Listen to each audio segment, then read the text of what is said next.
Assalamualaikum warahmatullahi wabarakatuh. Halo semuanya, apa kabarnya hari ini? Semoga selalu dalam keadaan dan kondisi yang sehat ya semuanya, amin. Gimana, masih semangat belajarnya hari ini?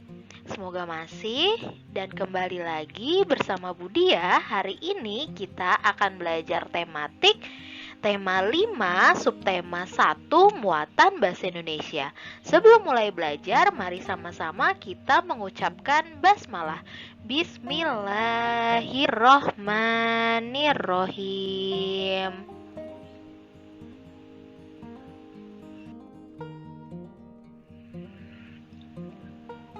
Hari ini kita akan membahas tentang menjawab pertanyaan berdasarkan bacaan.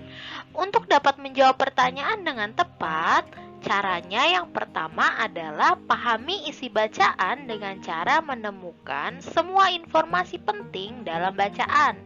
Dan informasi itu apa sih? Informasi adalah sekumpulan data atau fakta yang diolah sehingga memiliki arti dan dapat dipahami.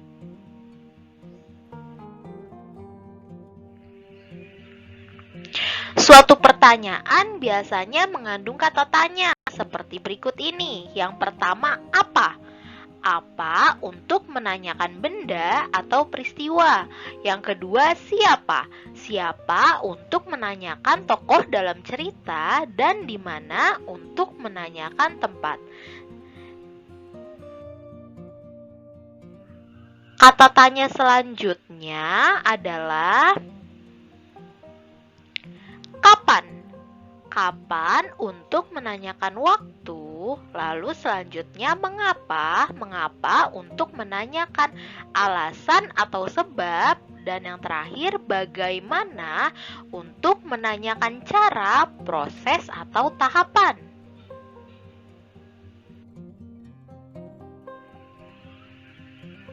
Biasanya jawaban dari pertanyaan bisa tersurat atau tersirat dalam teks. Apa itu jawaban tersurat dan tersirat? Simak penjelasan berikut ini. Jawaban tersurat berarti jawaban tertulis pada kalimat-kalimat dalam teks. Sedangkan jawaban tersirat berarti jawaban harus disimpulkan dahulu berdasarkan informasi dalam teks. Menyampaikan jawaban dan menceritakan kembali isi teks.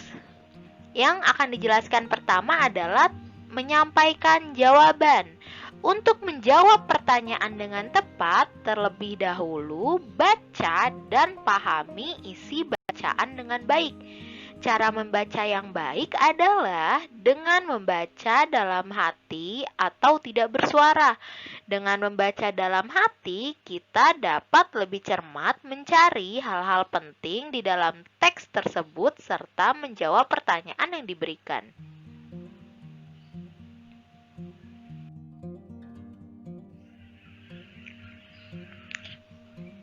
Nah, yang selanjutnya adalah bagaimana cara menceritakan kembali. Menceritakan kembali isi teks dapat dilakukan dengan merangkai kembali jawaban-jawaban yang ditulis menggunakan bahasa yang baik dan berurutan. Jika menceritakan kembali dalam bentuk lisan, sebaiknya menceritakan dengan lafal dan intonasi yang jelas, sehingga informasi dapat dipahami oleh pendengar.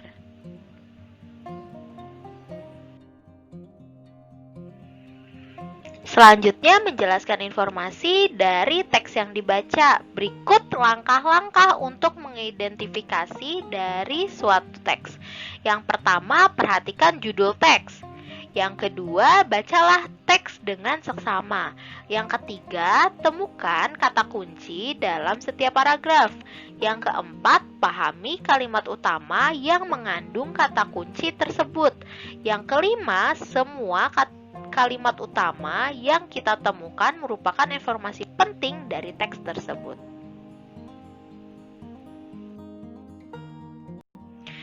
Sekarang simaklah teks berikut ini.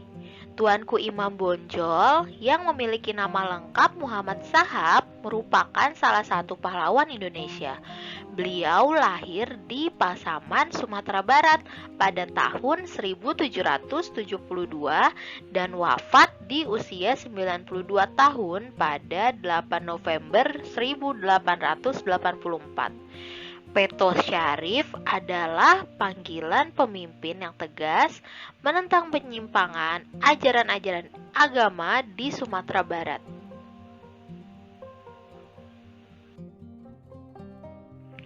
Selanjutnya, informasi penting yang bisa kita ambil dari teks yang tadi sudah dibacakan adalah yang pertama, nama lengkap Tuanku Imam Bonjol adalah Muhammad Shahab.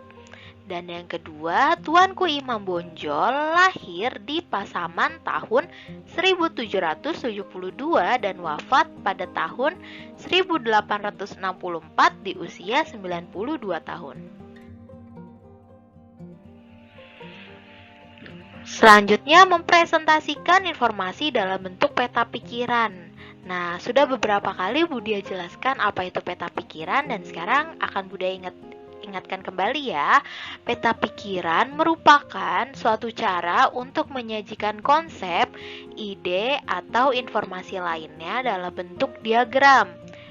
Pada peta pikiran, topik utama teks biasanya dihubungkan dengan informasi lain yang ditulis dalam bentuk kata kunci atau gambar. Penyajian informasi dalam bentuk peta pikiran diharapkan dapat membantu kita untuk mempelajari informasi dengan lebih cepat dan efisien. Sekarang bisa diperhatikan di sini ada peta pikiran dari salah satu pahlawan yaitu Sultan Hasanuddin. Nah, sekarang tugas teman-teman semua adalah buat kembali dan lengkapi peta pikiran yang ada di layar di buku tulis. Nah, untuk informasi lainnya bisa dicari dari internet atau dari buku yang ada di rumah ya. Nah, dibuatnya semenarik mungkin. Boleh di buku tulis, boleh di kertas HVS, atau dimanapun.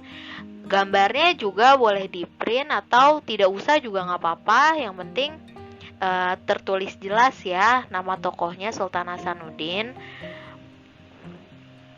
Kalau ada yang masih bingung, silakan ditanyakan saja melalui Japri ke Budia. Oke?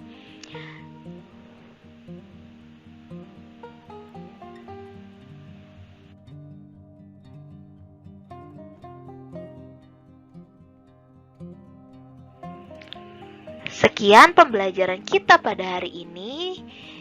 Jika ada yang ingin ditanyakan, jangan lupa ditanyakan. Kurang lebihnya mohon maaf. Terima kasih sudah menyimak videonya sampai dengan akhir. Mari sama-sama kita tutup dengan mengucapkan hamdalah. Alhamdulillahirrabbilalamin. Wassalamualaikum warahmatullahi wabarakatuh.